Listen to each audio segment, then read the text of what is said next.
वंदामी गुरुदेव। हाँ जी। वंदना महाराज जी। क्योंकि वो अखिल वंदना गुरुदेव। हाँ जी।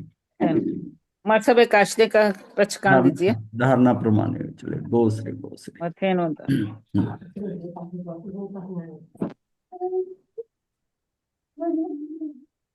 ये चल रहा था हमारा कि तप करते समय अनाहारी स्वभाव का दर्शन, प्रतिक्रमण करते समय अकर्ण स्वभाव का मतलब अपनी भावधारा जो है, जिसमें कोई कष्ट आ रहा है, उपसर्ग आ रहा है, तो उस समय परिचय है, तो उस समय अपनी भावधारा कहाँ लेके जानी है, अपनी भावधारा को कहाँ लेके जाना है।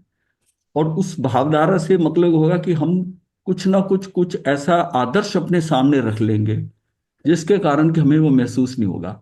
और उस आदर्श ने इतना परिश्रम किया, इतना पुरुषार्थ दिखाया, तो उसको मन मन में रखते हुए, भावों में रखते हुए, तब यह है कि ये हमें आता है कि ये दुख भी हम, ये हमारा दुख तो उससे बहुत कम है।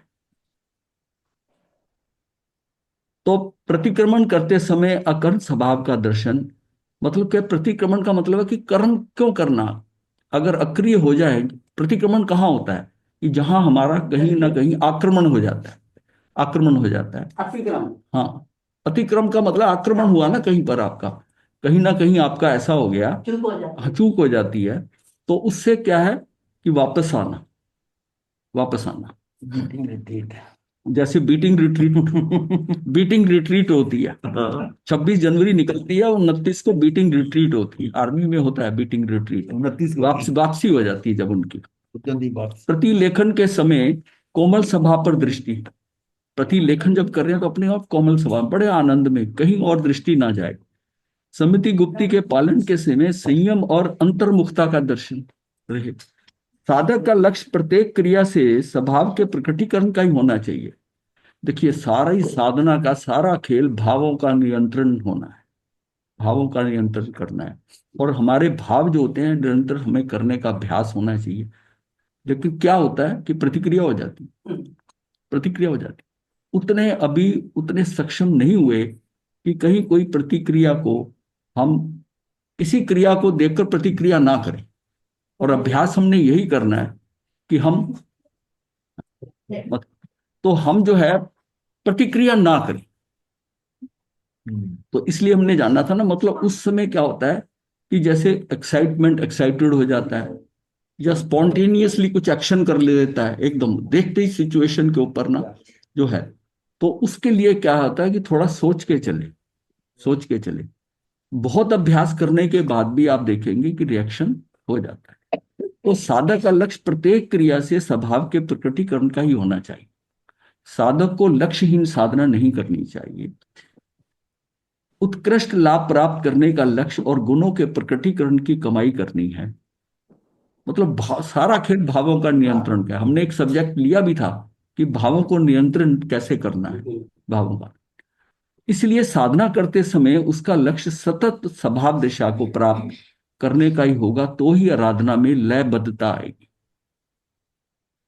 ये लयबद्धता आ जाती है ना, सारा खेल क्या है कि जो क्रियाएं हम कर रहे हैं ना, तो उस क्रिया के करते हुए अपनी सिस्टम में भी लयबद्धता आती, क्रमबद्धता तो होती है, हमें पता है ये करना है उसके बाद ये करना है, पर उस किस स्वभाव से करना है, तो उसमें आराधना के अंदर लयबद्धता भी आएगी। और कोई निकाचित कर्म का उदय ना हो तो भाव कर्म भी ही नहीं बनेंगे। मतलब ये थोड़ी इसमें जो है ना, एक सिस्टम है कि निकाचित कर्म का उदय ना हो। अगर निकाचित कर्म का उदय हो गया तो हो सकता है कि वो छूट जाए बीच में से, प्रबल बाधा है ना। हाँ, प्रबल बाधा है कि लय बता में, तो इसको क्या है कि निकाचित कर्म, हाँ, सामान्य है, तो भाव कभी भी ही मान नहीं बनेगा। तो भाव भाव कभी, इसीलिए क्रिया करते समय भाव नियंत्रित रहे। क्रिया करते आराधना में लीन मगन होने का लक्ष्य होना आवश्यक है। ये कब होता है? जब संयम में उसको आनंद आ रहा है। अगर उसको आनंद नहीं आ रहा तो फिर वो कुछ ना कुछ उधेड़ बुन चलती रहती है, जैसे बेगार की तरह क्रिया होती है। हाँ, उसके होती है। मतलब उसकी कैसे है कि उसको संयम को खींचा जा रहा है, उसको आनंद नहीं आ रहा, आनंद नहीं आ रहा। स्वाध्याय करते हुए अपार प्रसन्नता का अनुभव हो कि अंदर कुछ नवीन सर्जन हो रहा है, कि ये आज नई बात समझ आ गई। तो पुरानी जितनी समझ थी उसके बाद उसको नई बात समझ में कि और ऐसा एहसास हो कि स्वाध्याय का प्रभाव ऐसा हो कि कोई भक्त अथवा स्वजन मिलने आए तो बाधा अच्छी ना लगे। मतलब ये जो होता है ना, स्वाध्याय के अंदर कुछ नवीन सर्जन हो जाए। आपने कभी जो चीजें प्रश्न उठते हैं दिमाग में, वो प्रश्न आपको एक तो सहजता से कोई बता दे, आपका प्रश्न हल हो गया। और कोई प्रश्न जो ऐसे हैं कि जो आपके बहुत बड़ी देर से पड़े हुए अटके हुए हैं अटके हुए हैं, और उसका जो समाधान उसका मिल जब जाए, समाधान होता है, कितनी खुशी होती है। कितनी होती वो खुशी जो होती है ना, इतनी होती है। इसका मैं अपना आप बीती बताता हूं कि वो जब दो विजय जो होती हैं, 24वीं 25वीं विजय, वो 1000 योजन नीचे हैं। जी, सल्लावती विजय। जो है सल्लावती और विप्रा। हाँ, विप्रा दो दो विजय जो हैं, यानी कि पश्चिम की साइड पे। पूर्व में तो समिंदर स्वामी भगवान है, हाँ, 8वीं में, और 9वीं के अंदर जो है बाहू जी हैं। हाँ, बाहु सुबाहु। 24 में सुबाहु हैं हम्म, और 25वें में युगमिंदर स्वामी हैं। हम्म, मतलब दोनों सारे चारों एंड पे है। पूरब के दो हैं, दो एंड, 8वीं विजय और 9वीं विजय। मेरू पर्वत से क्लॉकवाइज शुरू होती है विजय का नंबर। जी, जी, तो मेरू पर्वत से हम जब किधर गए, राइट साइड की तरफ मुड़े, तो लास्ट में आएगी 8वीं, जिसमें सुमेंद्र स्वामी। हाँ, और फिर नदी को क्रॉस करके, सीता नदी को क्रॉस करके, और 9वीं विजय पे आए तो वहां भाऊ जी हैं। माँ बाहु में। मतलब दोनों विजय आमने सामने हैं, आमने- बीच में नदी है। और फिर सारा करके मेरू पर्वत पार करके और फिर पश्चिम में चले गए, और अकीरला सिरा पश्चिम का, जी, और वहां 24वीं विजय है। हाँ, 24वीं विजय के ऊपर सलिलावती, और उसके बाद में उसके सामने सितोदा नदी। सितोदा नदी पार करेंगे तो वो आ जाता है हमारी विप्रा। अच्छा, और वहां युगमिंदर स्वामी है। जी, अब चार का ही। अच्छा, और ये जो युगमिंदर स्वामी है और ये जो है दोनों, ये नीचे है 1000 योजन। तब भी पढ़ा, ध्यान तत्व प्रकाश में पढ़ा, कई कई जगह पढ़ लिया कि ये 1000 योजन नीचे है। और उसको उस दृष्टि से भी बताया गया कि सूर्य की रोशनी कहाँ तक जाती है, तो उसमें 1000 योजन जी ऐड करके बताया कि 800 योजन ऊपर है, तो उसकी ऊपर की तरफ तो 1 योजन 100 योजन जाती है, जी, और नीचे जो है उसकी योजन कितनी, 1800 योजन नीचे जाती है। तो सोचे 1800 योजन कहाँ जाएगी, तो उसका मतलब 1000 योजन वो नीचे है। यानी कि वो तो नरकों में पहुंच गई। मध्य लोग 900 योजन तक है, वो दोनों पहुंच गई, और दोनों में तीर्थंकर है। तो ये विजय आते आते सारी प्लेन, और 1000 योजन, 1000 योजन कोई कम नहीं है। 13,000 किलोमीटर। 13,000 किलोमीटर वो नीचे चली गई। भाई वो जाते को लिफ्ट में जाते हैं, और फिर शाश्वत योजन है वो। फिर अपना दिमाग ये लगा कि वो पहाड़ी ऐसे होगी, सेंटर से ना, ऊपर से एक ऐसे स्लोप आ रहा है, एक ऐसे आ रहा है, नीचे वाला पोर्शन जो है ना वो 1000 जो है, ये अपनी बुद्धि की कल्पना से, और कोई पॉसिबिलिटी नजर ही नहीं आ रही, दिमाग में नहीं आई। एक बार किसी काफी ग्रंथ किसी का करते करते एक पेज के ऊपर जब, फिर आपने बनाया था हाँ, कि एक पेज पे देखा कि ये एंगल जो है ना, ये मेरू पर्वत से, हाँ, मेरू पर्वत के सेंटर से लेकर वहां तक आते आते ये 1000 योजन हो जाती हैं। पर वो स्टार्टिंग कहां से हुई, मेरू पर्वत के सेंटर से। मेरू पर्वत के सेंटर से स्टार्ट होगा तब 1800। इसका मतलब है कि वो मेरू पर्वत के सेंटर से लेकर बाहर तक आने तक 50,000 योजन, 50,000 योजन की लाइन लगाकर और 1000 योजन डीप करो, 1000 योजन, तो वो जो एंगल बनता है वो 1 डिग्री नहीं बनेगा। हाँ, अब आप समझ आ रही है ना बात। स्लोप इसका मतलब स्लोप जो है पश्चिम की तरफ मेरू पर्वत क्रॉस करके 1 डिग्री के कारण जो पहली विजय आ रही है मेरू पर्वत की हाँ, पश्चिम में, वो थोड़ी सी नीचे होंगी, हाँ, वो थोड़ी सी नीचे होंगी। वो करते करते तो 1 डिग्री का तो फर्क है। जी, वहां 1 डिग्री का ही फर्क है। आप इमेजिन और कर, गहराई में ज्यादा हाँ, नहीं 1 डिग्री टोटल बनता है। मतलब ये उससे जाने में कोई फर्क नहीं पड़ेगा, बस वो तो 1 डिग्री का चेंज फर्क है। होगा तो एल्टीट्यूड। जिस समय ये पढ़ा ना, जिसने पढ़ा उसने तो छोटा सा एंगल लिया कि ये वहां के सेंटर से है, जी, अंदर ऐसा आया कि ये पता नहीं। अंदर में कितनी खुशी हाँ, हुई। मैं बता रहा हूँ कि वो इतनी खुशी, जी, क्या हुआ कि ये क्या, मतलब ये हम सोच ही नहीं सकते थे क्या मिल गया, और बड़ी क्लैरिटी हो गई। ये व्यवस्था में ऐसा गड़बड़ का यही समझ नहीं आ रहा था कि 1000 योजन कैसे नीचे हो जाएगा एकदम। भाई साथ वाली जो 23वीं विजय है, और 26वीं जो विजय है उससे लेकर 1000 योजना, तो सीधा ऐसे थोड़ी कि कुआं है कोई, अच्छा थोड़ी है, ऐसा तो नहीं है स्मार्ट है बिल्कुल। ना। अब वो है कि वो तो स्लांट है। वो अब स्लोप हिसाब से हो गया ना। जब ये पढ़ी ना, पढ़कर तब बड़ी क्लैरिटी हुई, और फिर बताया लोगों को। अब लोगों के वो उस जिस जगह लिखी थी इतने सूक्ष्म, इतने कोने में लिखी थी, और किसी शोध वाले, किसी की उसके रिसर्च करने वाले के व्यक्ति वहां ने से लिखी वहां थी लिखी थी, वहां लिखी थी।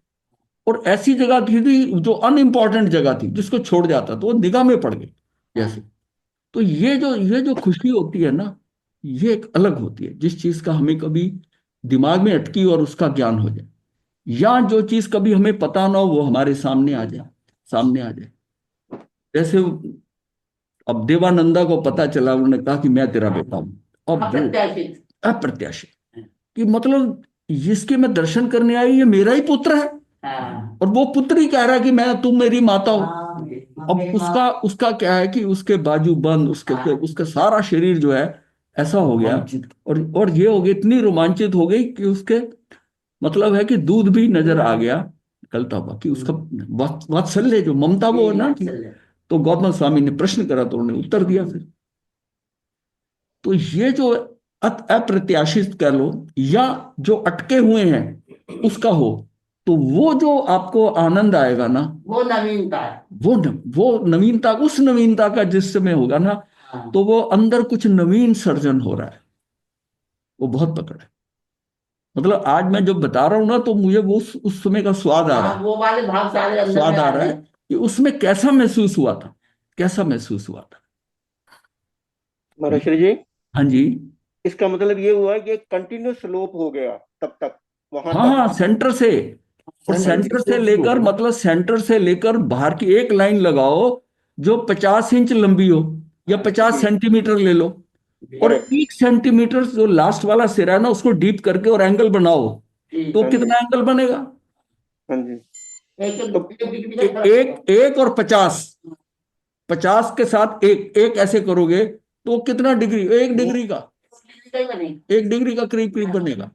तो तो बीच एक में डिग्री तो जितनी कुछ भी भी नहीं होती। हाँ, इसका कुछ भी नहीं होती, टेंजेंट 360 में ये। टेंजेंट थीटा निकालो ना। हाँ। नहीं, थीटा वो वीटा जब निकाल नहीं निकाल- पाता, इतनी बुद्धि में समझ आता है कि 50 सेंटीमीटर की लाइन हो, और 1 सेंटीमीटर इस कोने को नीचे करके और वो लाइन को नीचे कर दो ऐसे, 1/50 डिग्री, जो है वो है। 1 डिग्री समझ में आता है, इसमें क्या थीटा निकालने की क्या जरूरत है। तो ये जो समझ में आता है कि ये इस तरह का ये, तब ये होता है महर्षि कि कोई नई और अटकी की थी, कई वर्ष से अटका हुआ था। जैसे और सिद्धिशिला का आपने बताया था वो। हाँ, उसकी प्रोबेबिलिटी ये थी कि मैंने कहा हो सकता है, यही ये बात आती, हो सकता है कि वो ऐसे हो, सेंटर में गया हो, वहां कोई रहता ना हो, पहाड़ी जैसे होती दोनों तरफ से, तो जो है तो और उस अनुमान को कोई पुष्टि नहीं मिल रही थी, कोई पुष्टि नहीं, कुछ नहीं थी। और जब ये पढ़ने को मिला और साथ में पुष्टि भी हुई उसकी। हाँ, जैसे एक जगह एक बार हमने पढ़ने में आया कि जो वो चूलिका है मेरू पर्वत की, हाँ जी, हाँ जी, वही ध्रुव तारा है, वो जुड़ता है। अदरवाइज सारे तारे जो हैं हाँ। वो जो है मूव स्थान करते बदलते हैं। हैं। हाँ, और ये वहीं रहता है, इसका रूट और वही है। ये हमारे भी उत्तर में है, और ऐरावत से उधर से भी सबसे उत्तर में आता है। है। तो इसका मतलब मेरू पर्वत की चूलिका, वो जो मणि है जिसके हाँ। ऊपर लगी हुई है, हाँ। वो चमकती है, वो चमकती वो चमकती है। इसका मतलब है कि ये कोई तारा नहीं है। अब उसका नाम ध्रुव तारा हम कर इसको दिया, कहने लगे जुड़ता कहने है। लगे। अब ये बात तो बड़ी लॉजिक लगती है। तो स्वाध्याय का प्रभाव ऐसा हो कि कोई भक्त अथवा, मतलब जब अपने को इस तरह की कोई चीज सूझती है, हाँ और वो प्रमाणों से भी हाँ सिद्ध होती है, अनुमान से भी सिद्ध होती है, हाँ तो फिर अपने को कितनी खुशी होती है। हाँ, वो और ये लगता है कि ये मेरे को जो आनंद मिला है, तो इसी उसको बताने की इच्छा इसी होती है। इसी को करना अपार प्रसन्नता का अनुभव, हाँ। अपार अनुभव। उसको बताने की हाँ भी इच्छा होती है, जैसे आपने हमको बताया था। हाँ।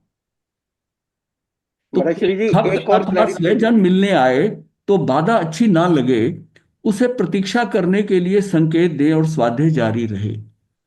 जिसे स्वाध्याय में प्रसन्नता का भाव प्रकट ना हो, वह भक्तों को पीछे भटकता। वो भक्त जिसको स्वाध्याय के अंदर नहीं आ रहा, जिस रस साधु नहीं को आया। स्वाध्याय का रस नहीं आ रहा, वो भक्तों के पीछे भटकता है। अब देखो ना, ये बात है वैसे, मतलब चुभने वाली बात है अब जो है कि, लेकिन यह है कि वो कहीं तो टाइम पास करेगा ना।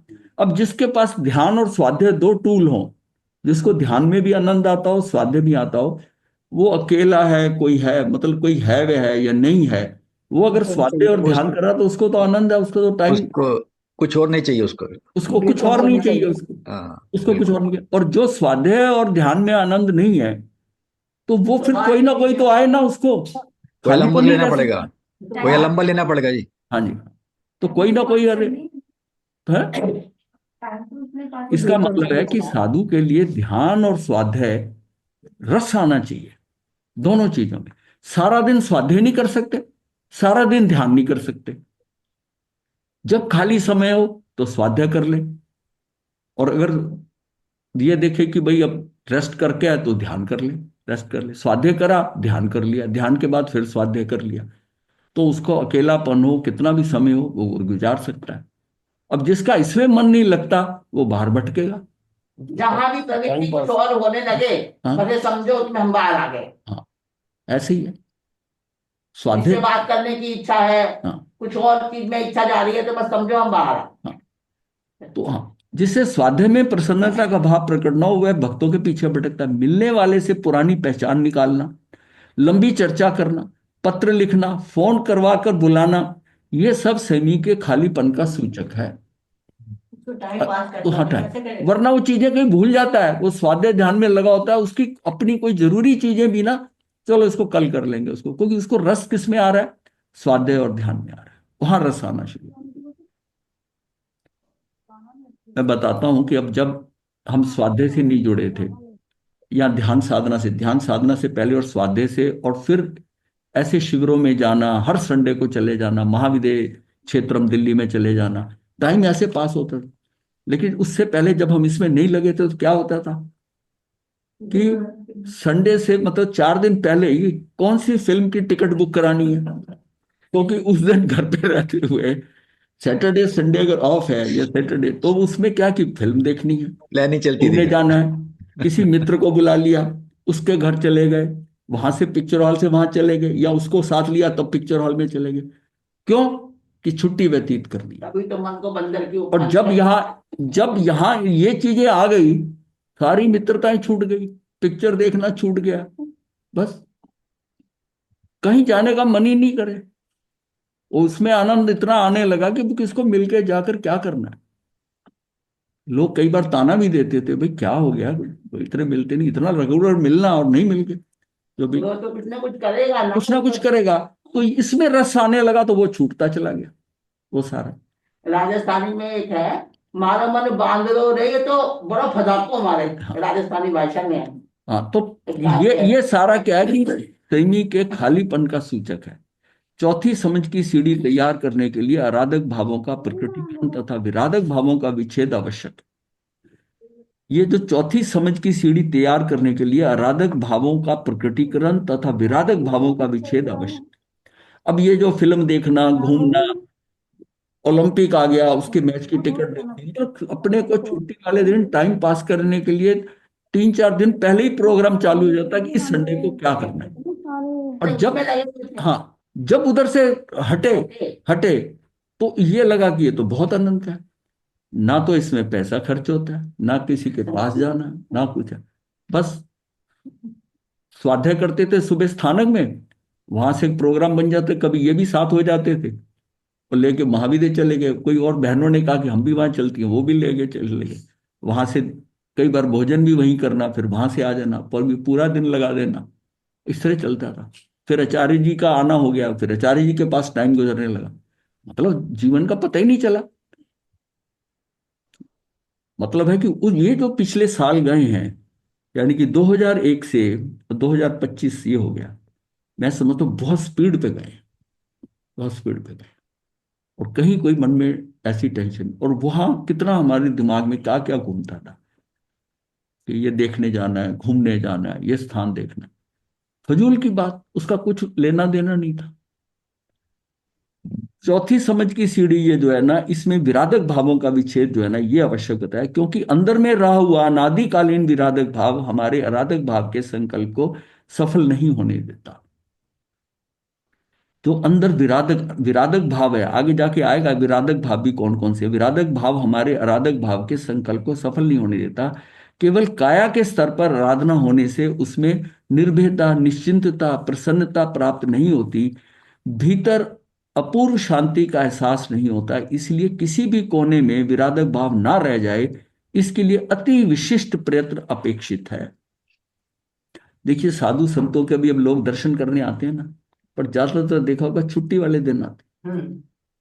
उनका मेन मकसद क्या था कि खाली है, भोजन हो गया या पहले टाइम पास होगा। अब किस महाराज के पास जाए जहां पर उनकी सेटिंग बैठी हुई है, इक्वेशन है, वहां महाराज भी उनको जानते हैं, उनसे बैठते हैं, वहां अपना 2-3 घंटे लगा के और आने जाने का समय मिला कर दिन हो गया, छुट्टी वाला दिन बड़ा अच्छा निकल गया।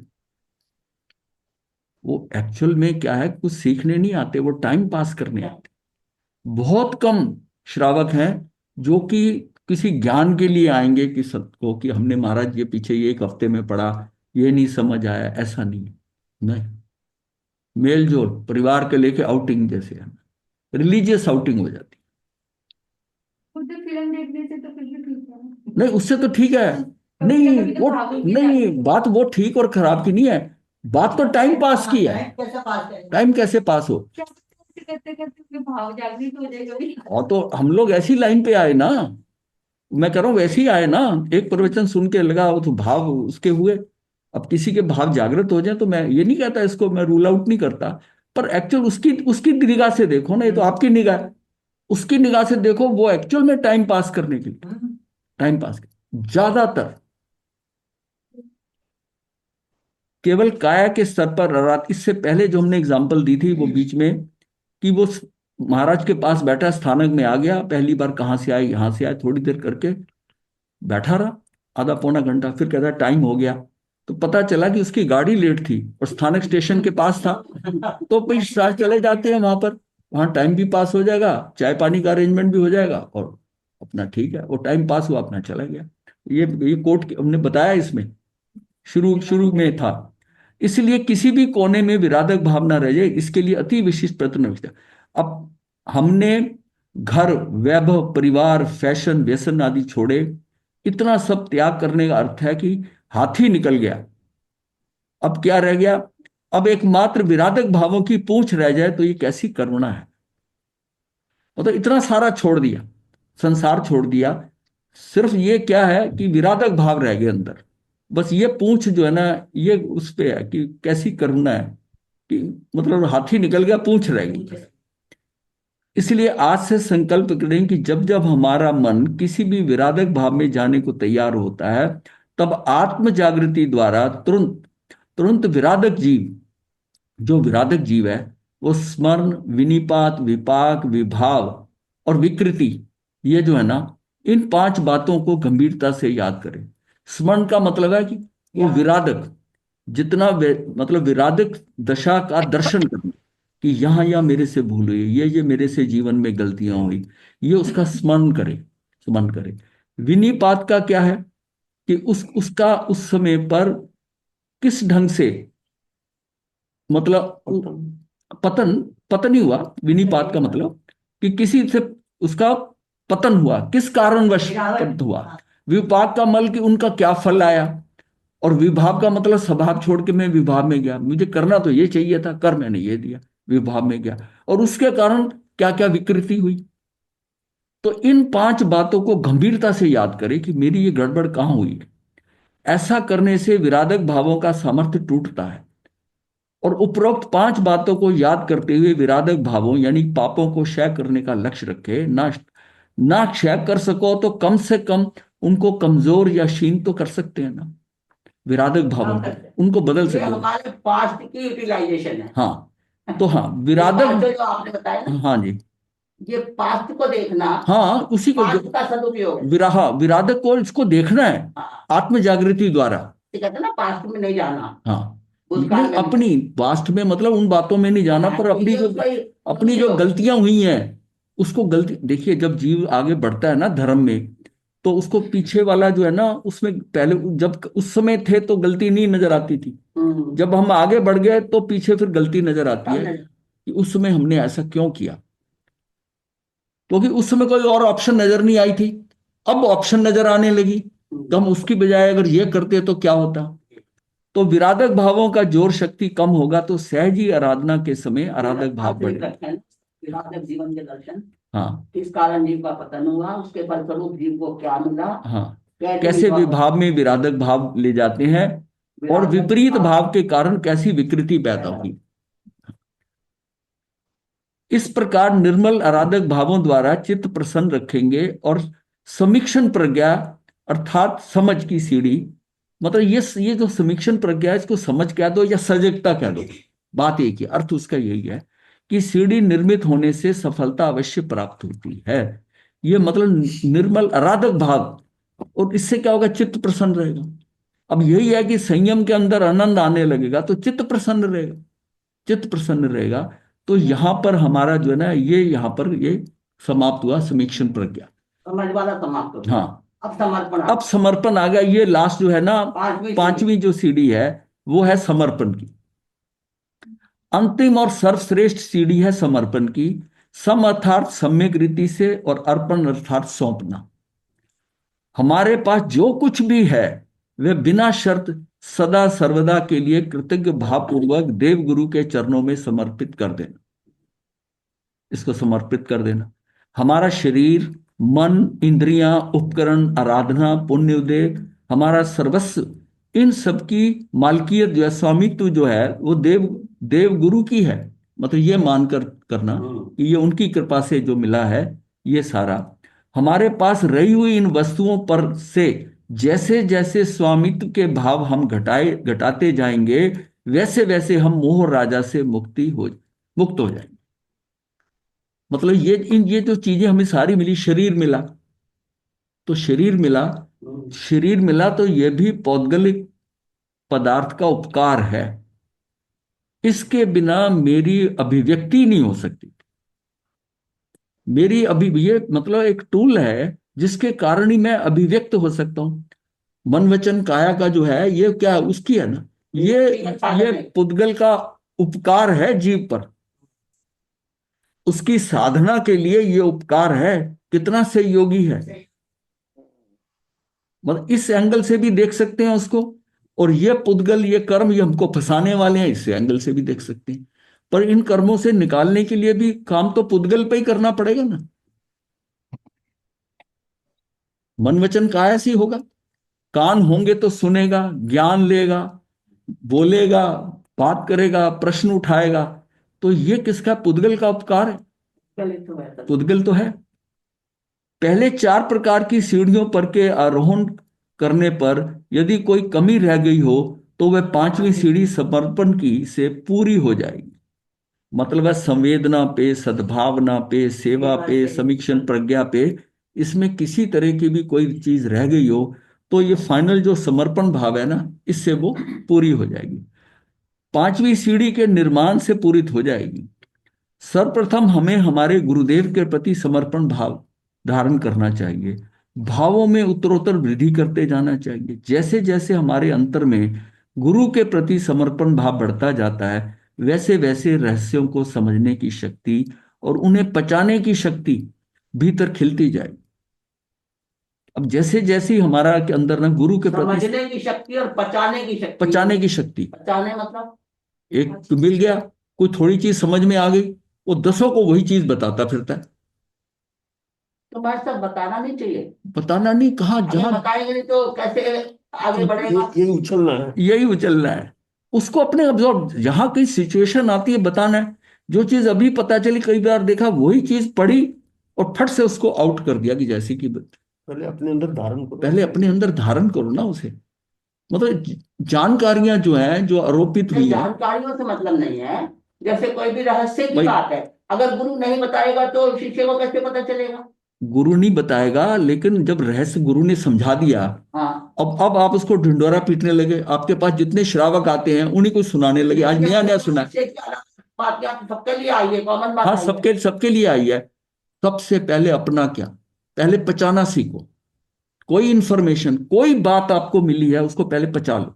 पचाने से अर्थ क्या, पचाने का मतलब है समय गैप। बाहरी उछल रहा है, इसका मतलब अंदर नहीं गया है, उसने कार्य नहीं किया है। नया नया मुल्ला बना है, नया मुल्ला, नहीं नहीं मुल्ला अल्लाह अल्लाह अल्लाह अल्लाह पुकारे। हाँ, हाँ, तो सब बात ठीक है, पर उसकी कसौटी क्या, कि पचा है कि नहीं पचा। ये तो उसको देखना है ना, प्रैक्टिकल है ना। कई बार हमें उथला ज्ञान ऊपर से मिलता है, पूरी तरह समझ ही नहीं आया, और हम बताने शुरू हो जाते हैं, और एक क्वेश्चन कर दो उनको तो उनको आगे पीछे का पता नहीं, उसका आगे का पता नहीं होगा पीछे का। सिर्फ मैंने तो बस इतना ही जाना था, मुझे जाना था, मैंने आपको बता दिया, ये कोई बात थोड़ी है। उसको गहराई से जानो ना, उसमें कितना यथार्थता है। दृष्टि जो है ना पर पे नहीं रखें, कि अगर पर पे दृष्टि है तो उसको मैंने इसको सिखाना है, मैंने इसको बताना। आप कौन होते हो सिखाने दिखाने वाले? आप पहले अपने आप को ठीक करो ना। ये जो बातें जो अंदर जा रही हैं उसको बाहर निकालते जाओगे तो दृष्टि बाहर ही है ना।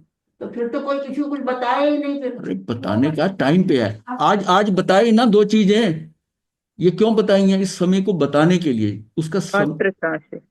और इससे पहले क्यों नहीं बताई हैं ऐसी चीजें? इसी चीज को लेकर आपको पता है क्या? नहीं, हाँ मैं बताता हूं। ये जो बताने वाला भाव गलत है। जहां सिचुएशन में बात है उसको समझाना है तो गंभीरता भी तो चाहिए, तभी इसका द- प्रभाव होगा। तभी हाँ उसका हमें हमें ना यही होता है, मुझे ये पता चला मैं इनको बता दूं, मुझे ये पता है। वो उसका उथला, उसका ज्ञान ऊपर ऊपर का होता है। और गंभीरता से रहो, उसका टॉपिक आए, उसकी आए, फिर एक्सप्लेन कर दो। मैं ये नहीं कह रहा कि किसी को बताने की मनाही है, पर आपके अंदर चीज को अंदर रखने की आदत है कि नहीं है, ये बहुत डिफिकल्ट है।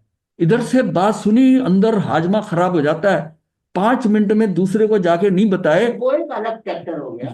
ये आदत है, ये पहले आदत। अपने पहले अपने जीवन में उतारना जरूरी मैं है। कह रहा हूं, खबर पढ़ी सुबह अखबार ने, सारी दुनिया अखबार पढ़ती है, और फिर वो उस खबर को जो है ना, डराता है। वो उसको बताता है दूसरों को। सैर करते हुए लोगों को देखा है, सुबह के अखबार की खबरें आपस में डिस्कस करें, बताइए वो भी अखबार पढ़ लेंगे। नहीं, वो तो खैर अलग चीज है। हमें रिटेंटिविटी, चीजों को रिटेन करने की आदत पड़नी चाहिए, कि मैं जान गया ना, ठीक है, समय आने के ऊपर उसको पता है। चीजों को रखने का, संभाल के रखना चाहिए ना। प्रतीक्षा नहीं कर सकते हाँ। ना भाई। जब किसी रखने की आदत ना हो ना, जिसके पास नया नया पैसा आता है ना, वो क्यों उछलता है? और उससे ज्यादा पैसा जिसके पास है वो गंभीर है, उसका पता ही नहीं चलता। उसको उसको सब्र है अंदर, उसको उसकी कैपेसिटी है उसको ऑब्जॉर्व करने की। इंफॉर्मेशन कान के अंदर से जब अंदर जाती है तो कितनी टाइम लैप्स में मुंह से निकल जाती है।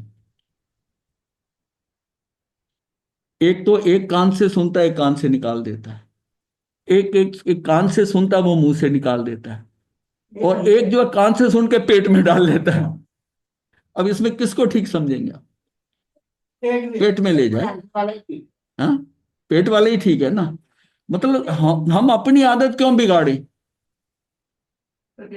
गंभीरता कैसे आएगी? कि द्रव्य क्षेत्र काल भाव, हाँ, उससे इसका मापन होगा।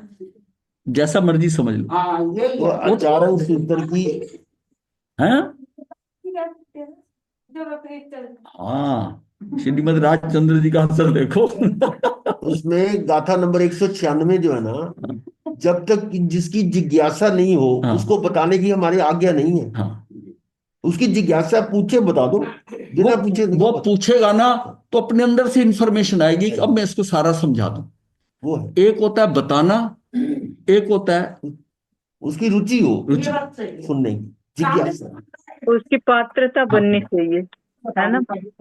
यही मतलब, ये तो 196 नंबर गाथा क्यों हम कहते हैं बार बार। तो शक्ति और उन्हें पचाने की शक्ति भीतर खिलती जाएगी। ये देखिए, ये क्या कहा है? रहस्यों को समझने की शक्ति और उन्हें पचाने की शक्ति भीतर खिलती जाएगी। पचाने की शक्ति खिलाना है अपने को।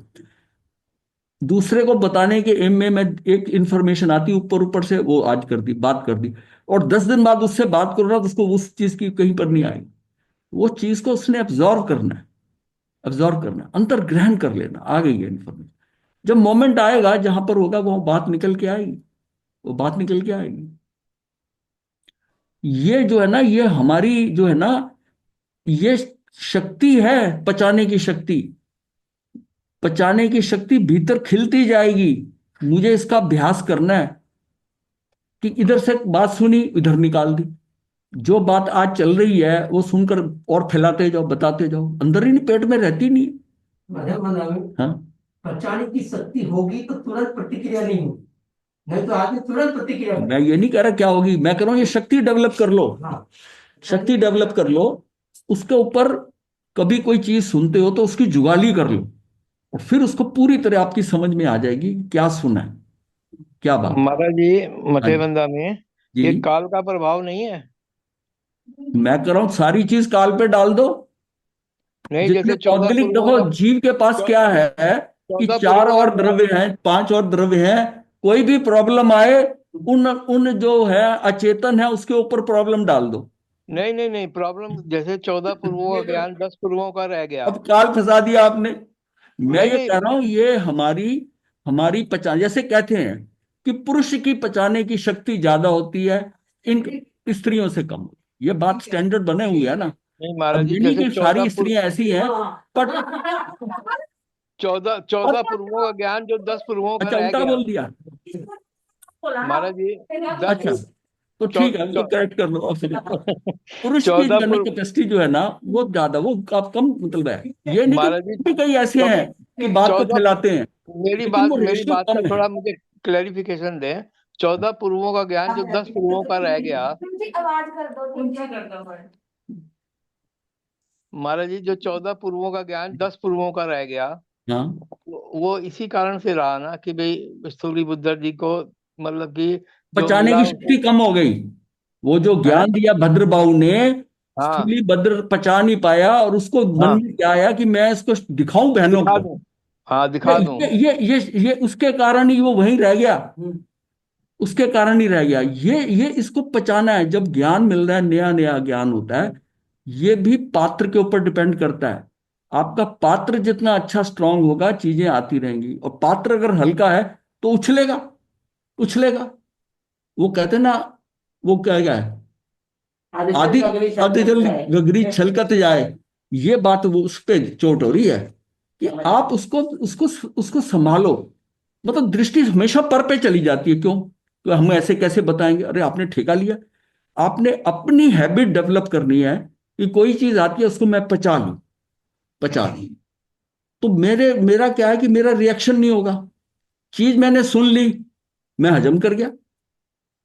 और नहीं तो वो ऊपर जहां पड़ी हुई है ना, वो इधर उधर घूमेगी। वो जो है पड़ोसन को बताने जाएगी, पड़ोसन आगे, अच्छा यहां तक फोन करके भी बता दी जाती है घटना जो है। अब इन घटनाओं में क्या है कि हम कहाँ अटक गए? फिर समय तो अपना जा रहा है ना। बस सुन लिया, आपको पता आ गया, आपको समझ आ गई बात बहुत सही है, वो उसको पचा लिया। और जब कभी वो विषय आएगा तो आप बता देना किसी को। वैसे मतलब इसमें अपनी पॉजिटिव, अपना उसकी ना कहानी के पीछे का जो व्यू है ना, उसके प्रॉफिट लॉस वो सारा हिसाब लगाने लग जाते हो। ये सिर्फ बात है कि अपने अंदर ये डेवलप करनी है कि ये मैं इसको पचा लूं बात को। और हर एक इंडिविजुअल की अपनी कैपेसिटी है पचाने की, अपनी कैपेसिटी। मतलब आजकल जैसे व्हाट्सएप के ऊपर एक मैसेज आता है तो 50 का 1 सेकंड में चला जाता है, बिना हाँ सोचे इसका क्या इफेक्ट होगा नहीं हाँ, होगा। आजकल ये चल रहा है, एक मैसेज 50 साइट में मिलेगा आपको सेम, मैं आपको बता रहा करंट हूं में ना, डाल रहा हम है। बिना व्हाट्सएप सोचे समझे। को ऐसे मैसेज पढ़ते ही नहीं, पढ़े तो आज तक किसी का फॉरवर्ड नहीं किया, आज तक किसी का फॉरवर्ड नहीं किया। यहाँ तो बिना पढ़े फॉरवर्ड कर देते हैं, आया चलो आगे भेज दो, बस इतनी शुरू हो गई इसमें। तो ये हो गया उथलापन। ये मतलब है कि हमें ना अपना सेल्फ कंट्रोल, इसका मतलब हाँ, हम कंट्रोल नहीं है इस पे। थोड़ी सी चीज बाहर जो कोई रिएक्शन हम देखता है हमारे, उसी समय हम ना जो है ना, हमारा अंदर सारा हिल जाता है, हिल जाता है। तो उसको बड़ी सहजता से देखो ना। फिर ज्ञाता दृष्टा कैसे बनोगे अगर आपको वही चीज चलने लगी आपके, और जब तक वो निकल ना जाएगी आपका हजमा खराब रहेगा, चैन नहीं पड़ेगा। तो रहस्य को समझने की शक्ति और उन्हें पचाने की शक्ति भीतर खिलती जाएगी, परंतु इन सब के लिए एक ही शर्त है कि वह सदगुरु के प्रति अखंड श्रद्धा, अर्थात उनके प्रति अटूट विश्वास और बेशर्त शरणागति, यानी अनकंडीशनल सरेंडर। मतलब गुरु के आगे वो किंतु परंतु लगा के नहीं है, अनकंडीशनल सरेंडर। ये उसकी उसकी श्रद्धा का होगा। ये कौन सी है? अखंड श्रद्धा हो ना। अखंड श्रद्धा तो खंडित नहीं होगी। जो खंडित श्रद्धा होगी वो किंतु परंतु लगाएगा, गुरु के साथ भी लगाएगा। क्यों? उपलब्धि ठीक है ना। अच्छा ये जो है ना, हर एक के व्यूज डिफरेंट होते हैं। जो ये बताया जा रहा है ना, ये जरूरी नहीं कि मैं जिस एंगल से सोच रहा हूं आप भी उसी एंगल से सोचो, सबका अलग अलग। सबका अलग अलग है। इसलिए आप उसको सुन लो और जो ठीक ना लगे उसको निकाल देना। मार्कंडेय ऋषि एक छोटे से गांव में पधारे। जब वह भिक्षा लेने निकले तब एक छोटी सी लड़की ने पूछा, गुरुजी, क्या मुझे भगवान मिलेंगे? रहस्यों के ज्ञाता मार्कंडेय ऋषि के मुख से सहज निकल पड़ा, तुझे निश्चित भगवान मिलेंगे। तू नित्य प्रभु के पधारने की तैयारी करना, इसी जगह एक दिन प्रभु अवश्य पधारेंगे। इतना कहकर जो मार्कंडेय ऋषि थे वो जंगल की तरफ चले गए। पर यह बालिका गुरु की बात सुनकर पगला गई खुशी से कि भाई वो दर्शन होंगे मुझे। दृढ़ विश्वास, अटूट श्रद्धा कि एक दिन प्रभु पधारेंगे ही, ऐसा सोचकर वह प्रतीक्षा करने लगी। शबरी बनी। हम्म। रोज रोज आंगन सजाती, रसोई बनाती, टोकरी में फल भरकर रखती, प्रतीक्षा करती। ऐसे अखंड विश्वास के साथ प्रतिदिन इंतजार करते देख लोग उस पर हंसते, उसका मजाक उड़ाते। पर उन सबकी परवाह किए बिना सदगुरु मार्कंडेय ऋषि की वाणी अत्यधिक श्रद्धालु वह बालिका सदा प्रतीक्षा करती थी। उसमें इतनी श्रद्धा, वो श्रद्धालु बालिका का, उनकी बस की गुरु ने कहा है। दिन महीने साल बीतते गए, वह बालिका किशोर हो गई, किशोर से जवान हो गई, जवानी पर बुढ़ापा दस्तक देने लगा। आंखों में धुंधलापन, बालों में सफेदी, चेहरे पर झुर्रियां, कमर झुक गई, पर विश्वास नहीं झुका। वही श्रद्धा कि प्रभु यहीं पर किसी दिन अवश्य पधारेंगे, इसलिए उसने शादी भी नहीं की, क्योंकि शादी करूंगी तो दूसरे घर जाना पड़ेगा, और गुरु जी ने कहा था कि भगवान यहीं आएंगे। तो बरसों बरस बीत गए, पर उसके मन में कभी भी अविश्वास उत्पन्न नहीं हुआ। हाँ, कभी कभी यह विचार जरूर मन में आता था कि प्रभु कब पधारेंगे। यह बात भी ऋषि से ही पूछ लेती तो अच्छा था, किंतु अब कोई उपाय नहीं है। 8 वर्ष की लड़की बुढ़िया हो गई, पर किसी की परवाह किए बिना गुरु वचन पर अटूट श्रद्धा की, मेरे प्रभु अवश्य यहीं पधारेंगे ही। ऐसी जगमगाती श्रद्धा से उसकी आंखें सदा चमकती रहती। इसको उसे कहा जगमगाती श्रद्धा। उसे जिन शासन नहीं मिला था, दूसरी तरफ हमें जिन शासन मिलने के साथ साथ श्रमण संस्था मिली है, ऐसे में हमारी श्रद्धा का स्तर कैसा होना चाहिए और वास्तव में कैसा है। देखो, इसमें बात उसकी कर रहे हैं, पर ये हमने उसकी कहानी थोड़ी बतानी है। इसका तो अपने साथ कंपैरिजन हो रहा है कि उसको तो जिन शासन नहीं मिला था और हमें तो जिन शासन मिला, प्लस साधु बन गए, श्रमण संस्था मिली। ऐसे में हमारी श्रद्धा का स्तर कैसा होना चाहिए और वास्तव में कैसा है। एक दिन रोज की तरह आंगन सजाकर, टोकरी में कुछ फल लेकर, पलके बिछाकर आसमान ताकती बैठी वो बुढ़िया देखती है कि मर्यादा पुरुषोत्तम राम, लक्ष्मण और सीता पधार रहे थे। बालिका से बुढ़िया तक का सफर तय करने वाली वो भक्त कोई और नहीं थी, जूठे बेर खिलाने वाली शबरी ही थी। अपने प्रभु के दर्शन से उसका रोम रोम पुलकित हो गया। आज जैसे मानो की बुढ़िया बालिका बन गई, स्वागत में बावली बन गई। राम भी उसके जूठे बेर खा गए, कारण कि उन बेरों में अटूट श्रद्धा, समर्पण तथा सद्भाव की मिठास थी। गुरु मार्कंडेय के वचनों पर अखंड श्रद्धा और निशंक अप्रतिम समर्पण भाव अंततः प्रभु को उसके आंगन में बुलाकर ही राम। वाल्मीकि रामायण में यह प्रसंग विस्तार से आया। तो श्रद्धा बताने के लिए इससे बढ़िया एग्जाम्पल नहीं थी। इतने लंबे समय में इतनी जबरदस्त एक गुरु के वचनों की इतनी श्रद्धा, अटूट श्रद्धा। अटूट श्रद्धा, इतना समय सारी जिंदगी निकाल दी। बताइए। ये श्रद्धा की एग्जाम्पल और उस कहीं मिल, समय- इसका इस श्रद्धा को बताने के लिए इससे बढ़िया एग्जाम्पल। उसमें हजारों वर्ष की आयु थी, उस समय की बात है। मतलब दिमाग में कई बार आया कि ये रामायण की हमारे यहाँ कोई ऐसा खेल हो जिसमें श्रद्धा है, छोटी मोटी, पर इस ऐसी जो श्रद्धा है ना, कहीं कहीं नहीं नजर, ध्यान में नहीं है। इसका और कोई कहीं श्रद्धा, ऐसी श्रद्धा नहीं है। वीतरागी प्रभु भी अपने द्वारा दीक्षित शिष्यों को, छद्मस्तों को सौंपते हैं। यदि वह शिष्य उनकी आज्ञा प्रमाण चलने को तत्पर ना हो तो वीतरागी उन्हें दीक्षा नहीं देते। वीतरागी जानते हैं कि यह मुमुक्षु मेरी कृपा पचा पाए ऐसी योग्यता नहीं रखता। पहले गुरु कृपा को समझकर ही प्रभु कृपा को जान सकता है। सबसे पहले गुरु कृपा को समझकर ही प्रभु कृपा को जान सकता है। इसलिए कभी भी वीतरागी प्रभु शिष्य का अनुशासन अपने हाथ में नहीं रखते, वह शाश्वत सिद्धांत है। इस कारण के लिए वो जो है ना उसको अपना शिष्य नहीं बनाते।